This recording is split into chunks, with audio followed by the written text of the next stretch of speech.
Bonjour à toutes et à tous. Je ne m'attendais pas à vous voir aussi nombreux. Mais je suis ravie que vous m'accompagniez aujourd'hui pour parler d'un sujet qui est un peu particulier, qui est celui de la stéganographie, du coup, qui va nous accompagner pendant la prochaine demi-heure. Alors, moi, je m'appelle Sonia et je travaille chez Pitchy. Je suis arrivée en tant que dev backend et aujourd'hui je fais beaucoup plus de trucs liés à l'infra de manière générale. Et je m'occupe encore un peu de tout ce qui est optimisation de rendu vidéo, donc de gestion d'images, vidéo, codec, tout ça. Oui, parce qu'en fait on est un logiciel d'édition vidéo en ligne qui permet en fait juste un peu comme un PowerPoint de la vidéo, de juste mettre son contenu et de se retrouver avec une petite animation qui est faite pour nous. Alors beaucoup de blabla, pour pas grand-chose au final, parce que c'est pas avec cette casquette que je vous parle aujourd'hui. Aujourd'hui, je vous parle de mon autre vie, entre guillemets, celle de participante à des captures de flag, CTF. Les CTF, qu'est-ce que c'est? Pour ceux qui ne connaissent pas, c'est des compétitions autour de la cybersécurité avec des challenges de cryptographie, de failles sur des sites web, de reverse engineering, de choses comme ça. Et des challenges de stéganographie. C'est là que j'ai découvert ça pour la première fois. Et la première fois que j'ai entendu ce mot, je me suis dit, ah ouais, génial, en fait, c'est le truc pour apprendre à écrire super vite comme les secrétaires. C'est pas du tout ça, puisque ça, c'est la sténographie, l'art d'écrire aussi vite que la parole, et que nous, on parle de stéganographie, autrement dit, l'art de la dissimulation, l'art de cacher un message, un secret, sans forcément le chiffrer. On ne rentre pas dans le domaine de la cryptographie. L'idée, c'est juste de dire, je fais passer un message sans que personne le sache, finalement. Et il y a plein de formes de stéganographie, par exemple... Alors, à vérifier, mais il paraît que la NSA se sert de Twitter pour faire passer des messages qui ont l'air totalement innocents. Une petite anecdote sur le Telegram, et qui en fait est un message qui a un sens bien plus profond pour le destinataire qui était censé les recevoir. Donc c'est une façon un peu de communiquer. Le message est en clair, simplement il a une signification particulière pour son destinataire. Alors bien évidemment, on n'a pas attendu le numérique pour faire de la stéganographie. Ça a commencé. Les premières traces, je crois, remontent à l'Antiquité, où en fait, pour envoyer des messages, on écrivait le message sur la tête du messager. Et du coup, le message était caché par les cheveux. Et on rasait le messager à l'arrivée pour lire le message. Il y avait de l'idée, c'était pas très pratique. Mais depuis, on a fait aussi beaucoup de progrès. Notamment, on a l'encre invisible qui a existé, un peu fantasme de l'espionnage, et qui permet d'écrire un message et de le révéler juste avec une flamme, et donc de le faire passer, de le faire transiter de façon totalement secrète. On retrouve de la stéganographie dans l'art aussi, sur ce dessin que vous voyez ici. On peut voir, je ne sais pas si je peux montrer avec le pointeur. Ici, donc, on a des petits brins d'herbe en fait, sur le bord du ruisseau, des grands, des petits. Et en fait, ça, c'est une façon de représenter un message en morse, avec les grandes tiges d'herbe pour les traits et les petites pour les points. Et voilà, façon de faire passer un message encore une fois. Alors nous, aujourd'hui, on va quand même parler de stéganographie numérique, tant qu'à faire. Et donc on va explorer ensemble, un peu à la manière d'un challenge de CTF, quelques petites choses qu'on peut faire avec des images. Donc comment cacher des secrets dans des images, comment cacher des secrets dans du texte aussi. Et donc pour nous aider, on a deux merveilleuses photos. À gauche, on a un chat totalement innocent. C'est notre image d'origine. C'est une image que j'ai téléchargée, et c'est un chaton qui n'a rien à déclarer. Et à droite, presque pareil mais un peu différent, une image qui cache 3 secrets. Et donc on va aller regarder ensemble un peu comment on pourrait les trouver. Alors, j'ai mes deux images ouvertes ici, donc elles s'ouvrent les deux sans problème. On a l'image modifiée à droite et l'image originale à gauche.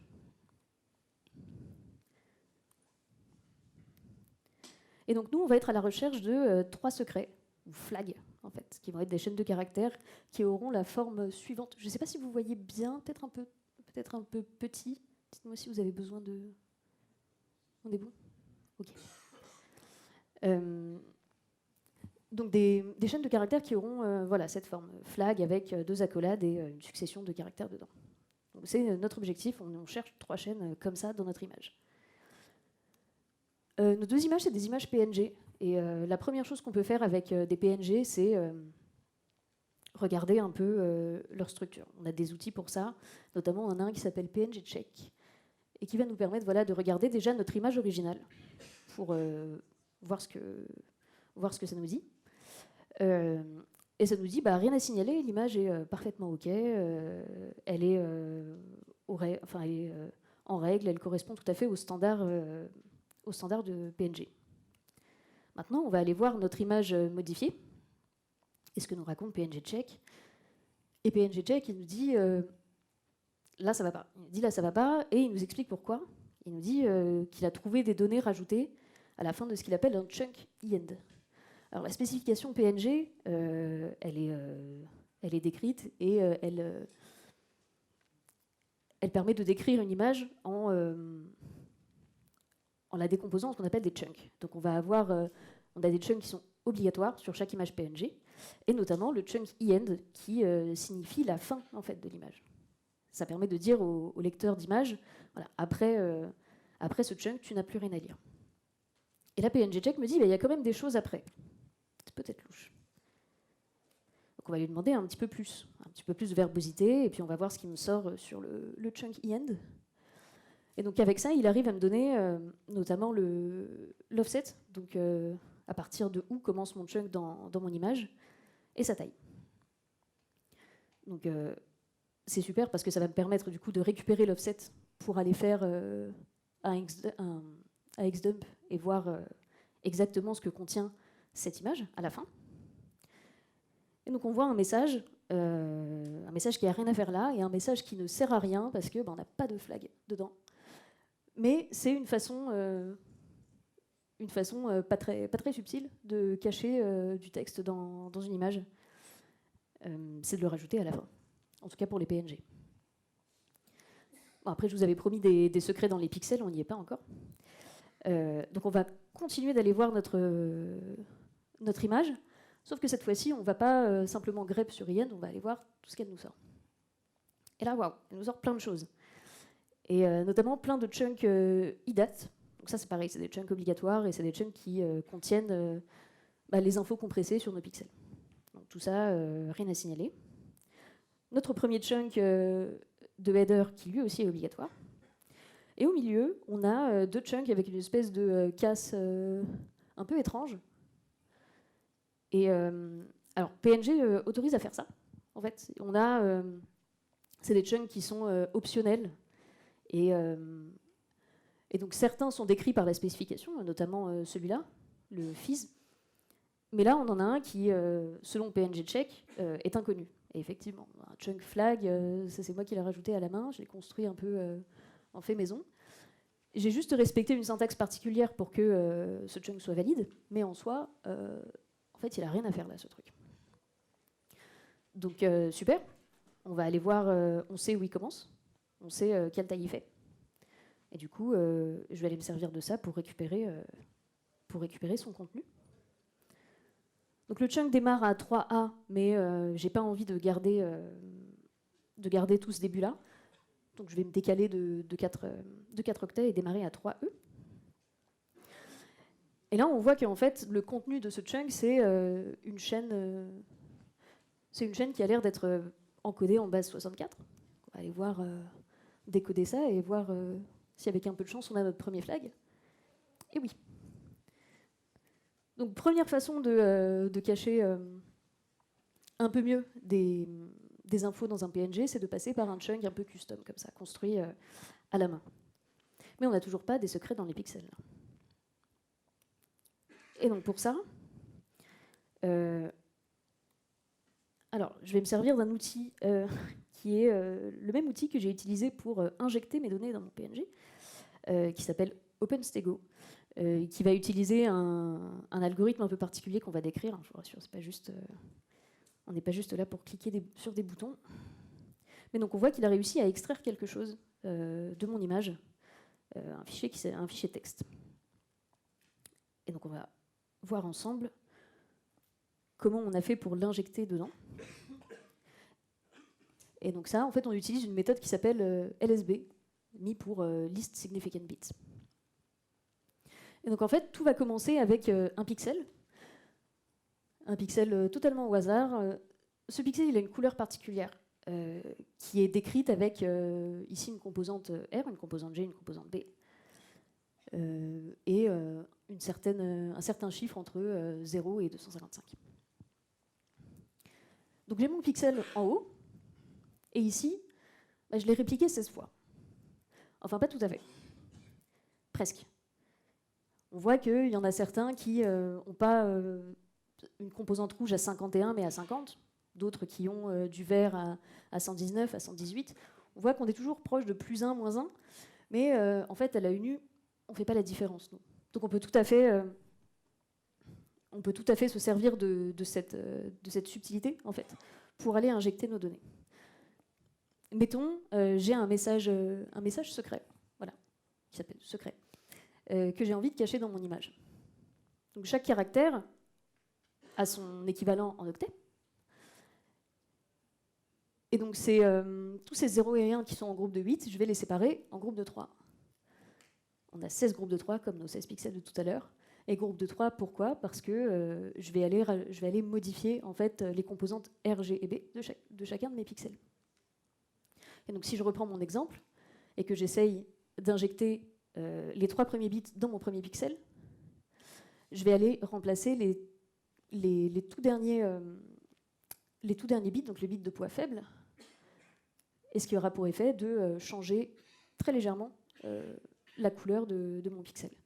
Et donc en répliquant ce processus sur mes 16 pixels que je vous avais montré précédemment, c'est ce qui nous permet d'arriver au résultat où en fait on a caché le message dans les pixels. Et pour les retirer, pour en extraire les messages, rien de plus simple, en fait on a l'opération inverse à faire. On va parser tous les pixels et simplement se dire, ok, je sais que je dois récupérer le bit de poids faible, donc je les récupère, je les concatène et je me retrouve avec mon message de base. Donc si on reprend, nous on avait réussi à extraire un fichier de texte et on va aller voir à quoi il ressemble en fait. Donc c'était un fichier en base 64 que j'ai décodé du coup. Et mis à part quelques petites erreurs d'encodage, on a un deuxième flag. Super. Et il nous en reste plus qu'un à trouver. Sauf que le message nous dit qu'il n'est pas là. C'est dommage quand même. On a je ne sais pas combien de lignes de lorem ipsum, mais le message n'est pas là-dedans. Et alors il se trouve que j'ai un script un peu magique qui va révéler le flag, je vous expliquerai après. Promis, c'est pas juste un print flag. Il y a une vraie chose derrière. Mais du coup, notre dernier flag nous dit des secrets dans le padding. Du coup, des secrets dans le padding de quoi? Dans le padding de notre encodage base 64. Donc pour rappeler, l'encodage base 64, en fait, va prendre les octets par groupe de 3. Donc on va avoir des groupes de 3 x 8 qu'on va séparer en 4 groupes de 6.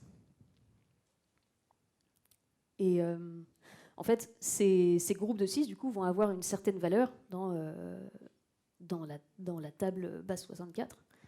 Et c'est ce qui va nous permettre d'avoir l'encodage tel qu'on le connaît.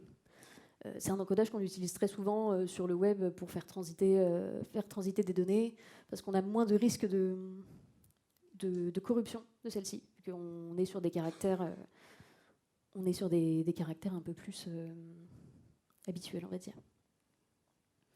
Donc là, on est dans un cas où ça se passe bien. On a un message qui a exactement de quoi faire plusieurs groupes de 3. Mais la vie n'est pas toujours aussi simple. Et parfois, on va se retrouver avec un groupe de 3 et un octet dont on ne sait pas trop quoi faire. Donc quand on va se retrouver à découper ça en blocs de 6, on va réussir à en compléter plusieurs, mais on va avoir le dernier à la fin où on ne sait pas trop quoi en faire. Et donc la convention dit, c'est très simple, on va rajouter des zéros jusqu'à faire un bloc de 6. Et ça, le résultat a sa correspondance dans la table base 64. Donc là, que des zéros, c'est le premier, c'est A. Et en même temps, on ne veut pas s'arrêter là, parce que moi, si je reçois ça, j'ai aucun moyen de savoir si c'est la fin du message ou si j'en ai perdu la moitié en cours de route. Donc on a envie de garder cette idée de traiter nos blocs par groupe de 4. Et donc pour ça, on va rajouter nos fameux paddings à la fin, les 2 égales, en plus des 4 zéros qu'on a rajoutés. Et on a un dernier cas où au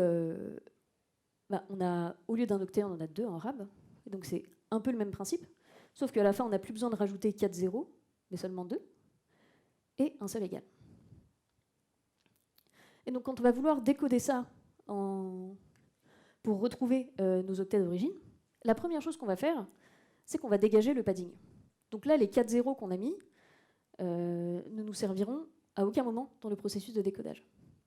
Et donc ça, ce que ça veut dire, c'est qu'en fait, j'ai mis 4 zéros, mais j'aurais pu mettre 0001, j'aurais pu mettre 0010, et en fait, les chaînes de caractères en dessous, si on les décode, elles vont toutes donner le même résultat, qui sera toujours notre message d'origine test.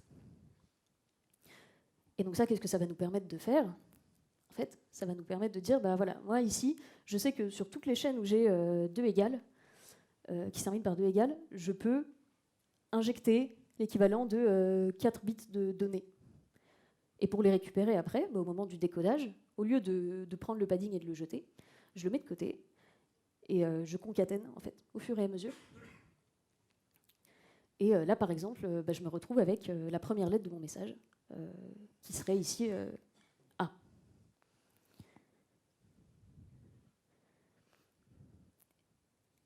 Et donc si on regarde par exemple, si je prends la première ligne de mon texte en base 64, on voit que voilà, ça donne ça. Si je la décode, j'ai bien ma première ligne, félicitations. Et si je réencode ça, on voit que la fin a légèrement changé. On voit que le padding, ici, correspond à un padding avec uniquement des zéros. Et donc là, ça nous permet d'avoir la certitude qu'on avait caché des choses à la toute fin de la liste, en fait. Donc ça, c'est une technique un peu particulière pour cacher du texte dans du texte. Et donc c'est bien beau tout ça, mais dans la vraie vie, à quoi ça nous sert ? Est-ce que ça va vous servir à vous ? Probablement pas. Mais est-ce que ça a servi à des gens au moins une fois ? Oui, heureusement. Alors, on a plusieurs cas d'application. Le premier, c'est, mettons, mon image, mon chaton, avec mes 3 secrets. Si personne sait que mes secrets sont dedans, si jamais je le mets sur Internet, je peux le chiffrer avant de le mettre dans l'image. Et ensuite, je le publie sur Reddit. Et les gens à qui mon message n'est pas destiné vont être très contents d'avoir une photo de chat. Et mon destinataire, lui, va savoir qu'il y a quelque chose à récupérer dedans. Et donc il y a déjà eu des cas de groupes comme ça qui se sont retrouvés à communiquer via des réseaux publics en s'envoyant, en postant en fait des images sur des subreddits et en sachant en fait exactement quelle image aller récupérer. Une autre application qui est plus courante, c'est sur tout ce qui est exfiltration de données. Notamment, je veux sortir des données secrètes. Alors, pas des données de mon entreprise, hein, ne faites pas ça. Mais je sais pas, je sais que je suis surveillée, je peux les injecter dans une vidéo, poster une vidéo sur YouTube, Et en fait, mes données sont cachées dans les pixels de ma vidéo. Et ma vidéo, ça peut être n'importe quoi. Ça peut être une vidéo de chat et tout le monde s'en fout, mais moi, mes données, elles sont sorties. Il y a une autre application en exfiltration qui est un peu plus niche, mais que je trouve très drôle, qui est plus de l'ordre de la recherche. C'est comment je fais pour sortir de la donnée d'un ordinateur qui n'est pas relié à Internet. Voilà, j'ai réussi à infiltrer ce PC du gouvernement top secret parce que quelqu'un a mis une clé USB dedans. Génial. Donc le PC est infecté, mais je ne peux pas le joindre et il ne peut pas me joindre parce qu'il n'est pas connecté au réseau. Donc là, il y a des recherches où, en fait, si on part du principe que ce PC a un moniteur, alors il faut beaucoup de si, mais si on réunit toutes les conditions, on a un PC avec un écran allumé, donc mon PC est infecté, son écran est allumé, et j'ai quelque chose qui me permet de voir l'écran. Ça peut être une caméra de surveillance à laquelle j'ai eu accès, ça peut être à travers une fenêtre, quelque chose comme ça. En fait, je vais pouvoir exfiltrer ma donnée en changeant légèrement la luminosité de l'écran, petit à petit, un peu sur notre méthode de LSB, en fait. Et c'est complètement invisible à l'œil nu, mais la caméra, elle, va bien capter les variations en fait, de luminosité. Il y a eu des cas aussi où on faisait ça sur des téléphones connectés en Bluetooth à des ampoules connectées, et où du coup, là, on changeait légèrement la couleur de l'ampoule pour faire sortir la donnée, en sachant qu'on captait cette variation de lumière. Donc c'est un peu mission impossible, mais je trouvais le projet intéressant. Et on a un dernier cas, un autre cas qui est intéressant à voir aussi, et qui va être toute la partie malvertising, donc en fait de la publicité malveillante. Alors ça se voit un peu moins aujourd'hui, mais à un moment c'était vraiment la mode. À l'époque de Internet Explorer, à l'époque on avait encore Internet Explorer et Flash. Il y avait eu toute une campagne comme ça, où en fait des pirates lançaient des campagnes de publicité via des encarts publicitaires sur le web. Et en fait, l'image, l'encart publicitaire ne téléchargeait pas tout de suite une image. Il allait d'abord chercher un HTML.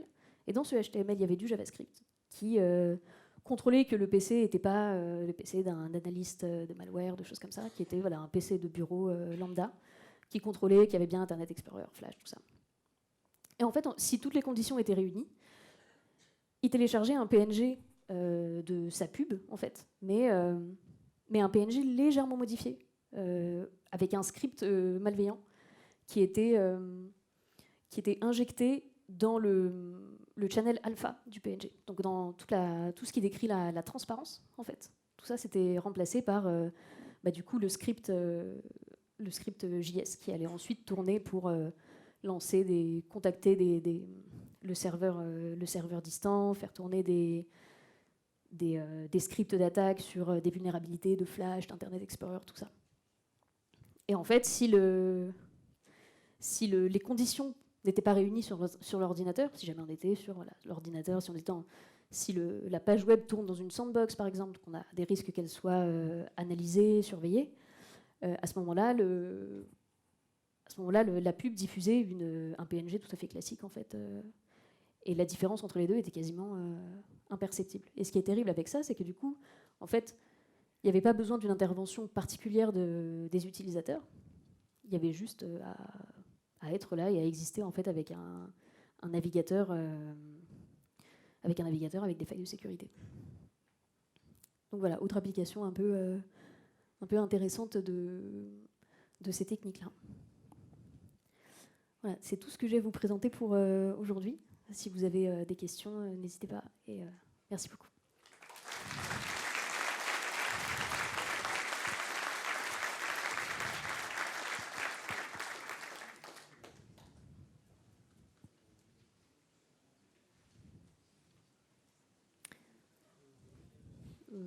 Je sais pas s'il y a... Je sais pas si on a des histoires de micro au final. Je vais peut-être me rapprocher parce que j'ai...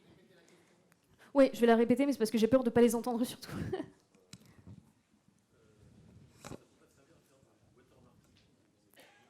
Alors, est-ce que ça ne peut pas servir à faire du watermarking? Si, totalement. Ça a été aussi une des applications à un moment. Et ça l'a été... Oui, ça peut totalement servir à faire du watermarking. Et je sais qu'il y a eu un moment où ça servait aussi pour tout ce qui était cacher la clé de chiffrement des Blu-ray. Était cachée un peu de manière similaire aussi, si mes souvenirs sont bons. Mais oui, totalement possible. Pour la méthode du LSB, même si on sait que c'est cassé via LSB, celle que tu as présentée, si on n'a pas l'image d'original, on ne peut pas retrouver le message. Alors, tu n'as pas besoin de l'image originale, en fait, dans le sens où le bit de poids faible est juste complètement écrasé et remplacé par le... Puisqu'on fait du plus 1, moins 1, c'est vu que... Comment on peut deviner si on n'a pas l'image de base ? C'est pas vraiment du... C'est vrai que je me suis peut-être un peu mal exprimée là-dessus. C'est pas vraiment du plus 1, moins 1. En fait, c'est... Si je retrouve le... Voilà, en fait, quand je disais plus 1, moins 1, c'est parce que ça va juste aller changer le tout dernier ici. Donc là, il se trouve que c'est 1, 1, 0, et on va le remplacer par, dans notre cas, par 0, 1, 1. Et comme on change le bit de poids le plus faible, en binaire, c'est vrai. S'il est à 1, ça nous donne un chiffre impair. S'il est à 0, ça nous donne un chiffre pair. Et du coup, c'est vraiment juste ce changement-là, en fait. Mais du coup, au moment où moi je récupère ce pixel, j'ai pas de question à me poser. Je sais que, en fait, si je veux récupérer là, le 0, 1, 1, je sais que j'ai juste à aller lire le dernier bit de chaque pixel, sans me soucier du reste. Ok, merci. Si on fait ce genre de manipulation, comment l'encodage il survit à l'encodage vidéo qu'il y a derrière, qui va sans doute modifier un peu les pixels? Oui. Vidéo ou image d'ailleurs. Alors oui, effectivement, si on intègre cette image dans une vidéo, par exemple, là, il y a de fortes chances qu'on perde nos informations, surtout si on part sur un encodage avec compression et avec perte de données. Mais par contre, là, quand je donnais l'exemple d'injecter les données et de mettre sur une vidéo YouTube, en soi, c'est l'injecter directement dans la vidéo. Si on est capable d'avoir un format où on peut reconstituer les frames. Je suis pas très au point moi sur la partie stéganographie vidéo. Je sais qu'il y a pas mal de papiers de recherche là-dessus, mais j'ai pas vu beaucoup de choses qui se font. Mais il n'empêche que en fait, peu importe le codec qu'on va utiliser, en gros, même si la vidéo elle est compressée, on a un algorithme qui nous permet de décompresser et de reconstruire les frames en entier. Je pense que ça passe. Peut-être après, ça dépend quand même des codecs qui seront utilisés, mais j'ai pas plus de précision là-dessus.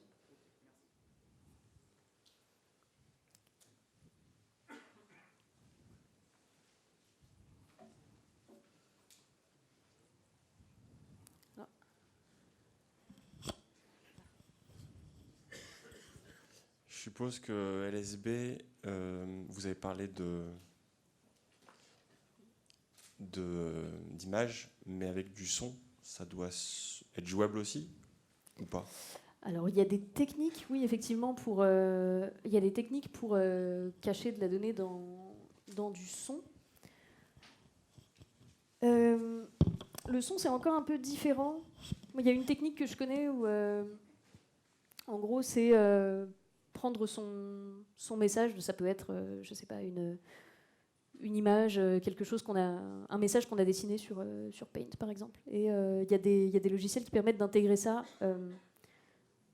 en fait de telle sorte à ce que le son ne va rien vouloir dire, mais le spectrogramme aura la forme en fait du message qui a été injecté dedans. Mais le son, avec toute la partie échantillonnage et tout, je ne sais pas exactement comment ça interviendrait là-dedans, en fait.